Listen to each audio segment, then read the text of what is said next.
We were awakened by a voice and a bright light. It was a real sense of evil in the house. He made me tie up my husband He ordered her to put dishes on my back. and say, if I hear these dishes fall down, I'm gonna kill your family.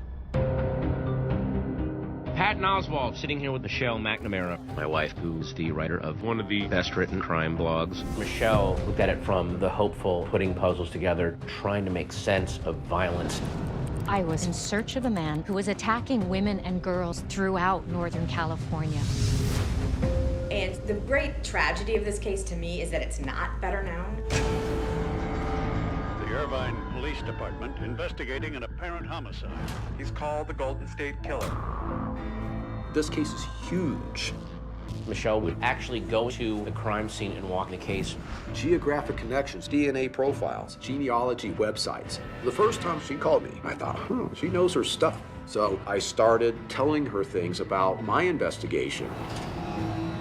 When these crimes began in the 70s, women didn't talk about sexual assault because they were often blamed. Somehow, it always came back to being the woman's fault.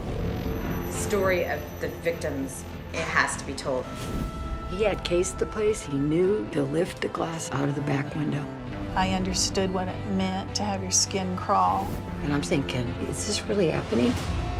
I don't know how Michelle lived the horror of that day after day. She was writing a book and she was trying to solve a case. After Michelle died, we had to finish her book.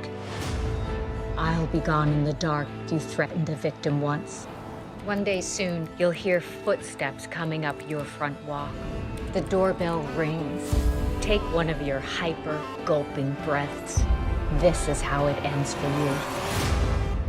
He's been called the original Night Stalker and the Golden State Killer.